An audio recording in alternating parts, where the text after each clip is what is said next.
తూర్పుగోదావరి జిల్లా కోరుకొండలో స్వయంభూగా వెలిసిన శ్రీ లక్ష్మీ నరసింహస్వామి వారి దేవస్థాన ప్రాంగణం ఇది. ఇక్కడ ఈ లక్ష్మీ నరసింహస్వామి వారి ఆలయాన్ని అన్నవరం శ్రీ వీరవెంకట సత్యనారాయణ స్వామి దేవస్థానం వారు టేక్ ఓవర్ చేసుకుని ఇక్కడ కార్యక్రమాలన్నింటినీ కూడా నిర్వహిస్తున్నారు. ఈ దేవాలయ ప్రాంగణము ఎంతో పవిత్రత ప్రాశస్త్యము పొందినటువంటి దేవాలయము. స్వయంభూగా వెలిసిన ఈ లక్ష్మీ నరసింహస్వామి వారి విగ్రహము కొండపై వెలిసినటువంటి ఆధారాలుగా చారిత్రక సాక్ష్యాలు చెబుతున్నాయి. కొండపైకి చేరుకునేందుకు పూర్తి రక్షణతో మెట్ల మార్గాన్ని కూడా ఏర్పరిచినటువంటి పరిస్థితి ఉంది. ఇక్కడ క్రింది భాగంలో లక్ష్మీ నరసింహస్వామి వారి యొక్క ఉత్సవ విగ్రహము ఉంటుంది. ఈ యొక్క దేవాలయ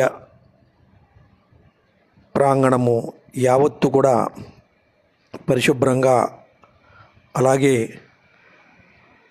ఆధ్యాత్మికతకు నిదర్శనంగా కార్యనిర్వాహక వర్గము నిర్వహిస్తుంది. శ్రీ లక్ష్మీ నరసింహస్వామి వారి దేవస్థానం ప్రాంగణంలో ప్రతినిత్యము ప్రతిరోజు అన్నదాన కార్యక్రమాలు జరుగుతూ ఉంటాయి. 11 మందికి 550 రూపాయలు, అలాగే 100 మందికి 5,000 రూపాయలు చొప్పున ఆయా సంఖ్యను బట్టి ఉచిత అన్నప్రసాద కార్యక్రమం కూడా ఇక్కడ నిర్వహిస్తున్నారు. ఈ ప్రాంగణంలో భక్తాంజనేయ స్వామి వారి గుడి కూడా ఉంటుంది.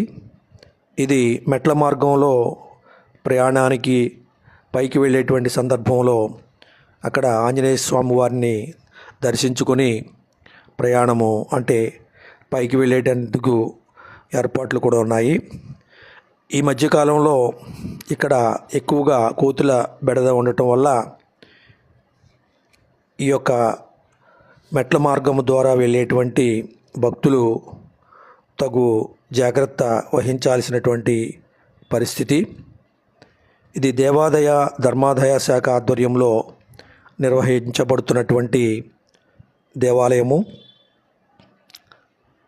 స్వయంభూగా వెలిసినటువంటి లక్ష్మీ నరసింహస్వామి వారి కొలువై ఉన్న ఈ ప్రాంగణము కోరిన కోరికలను తీర్చేటువంటి కొలువైనటువంటి దేవాలయంగా ఇక్కడ భక్తులు పరిపరి విధాలుగా చెబుతున్నటువంటి యథార్థ విషయాలు ఇవి.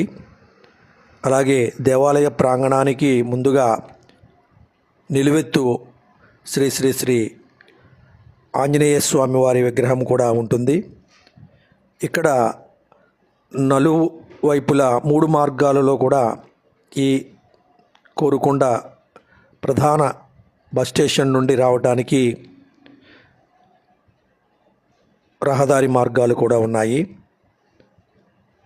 ప్రశాంతతకు ఆధ్యాత్మికతకు కొలువై ఉన్న ఈ నరసింహస్వామి వారి దేవస్థానం కోరుకొండ గ్రామం.